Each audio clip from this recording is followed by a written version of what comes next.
वैजापूर तालुक्यातील लासूरगाव मंडळातील करंजगाव ते हडस-पिंपळगाव येथील माळवाट रस्ता गेल्या 15 ते 20 वर्षांपासून वादात अडकलेला होता. मात्र प्रशासनाच्या पुढाकाराने आणि शेतकऱ्यांच्या सहभागातून हा रस्ता अखेर खुला करण्यात आलाय. लासूरगाव मंडळात या रस्त्यावरून दीर्घकाळापासून वाद सुरू होता. हा वाद मिटविण्यासाठी प्रशासनाने सर्व शेतकऱ्यांच्या बैठका घेऊन सामंजस्याने तो संपुष्टात आणला. विशेष म्हणजे याच शेतकऱ्यांच्या मदतीने 30 फूट रुंदीचा हा रस्ता लोकसहभागातून सलग 3 दिवस काम करून मोकळा करण्यात आला. स्वतः अधिकारी हजर राहून झाडे झुडपे काढण्यात आली आणि रस्ता वाहतुकीसाठी सज्ज केला. प्रशासनाचा हा पुढाकार फळाला आल्याने शेतकऱ्यांचा आनंद गगनात मावेनासा झाला होता.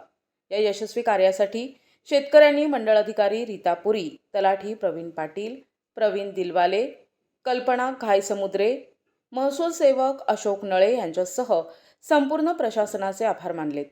लासूरगाव मंडळात रस्त्यांचे अनेक प्रलंबित प्रश्न मार्गी लागत असून हा मार्ग पुन्हा सुरू झाल्याने 150हून अधिक शेतकऱ्यांच्या दळणवळणाचा प्रश्न आता सुटलाय. प्रतिनिधी रमेश नेटके, NTV न्यूज मराठी, वैजापूर, छत्रपती संभाजीनगर.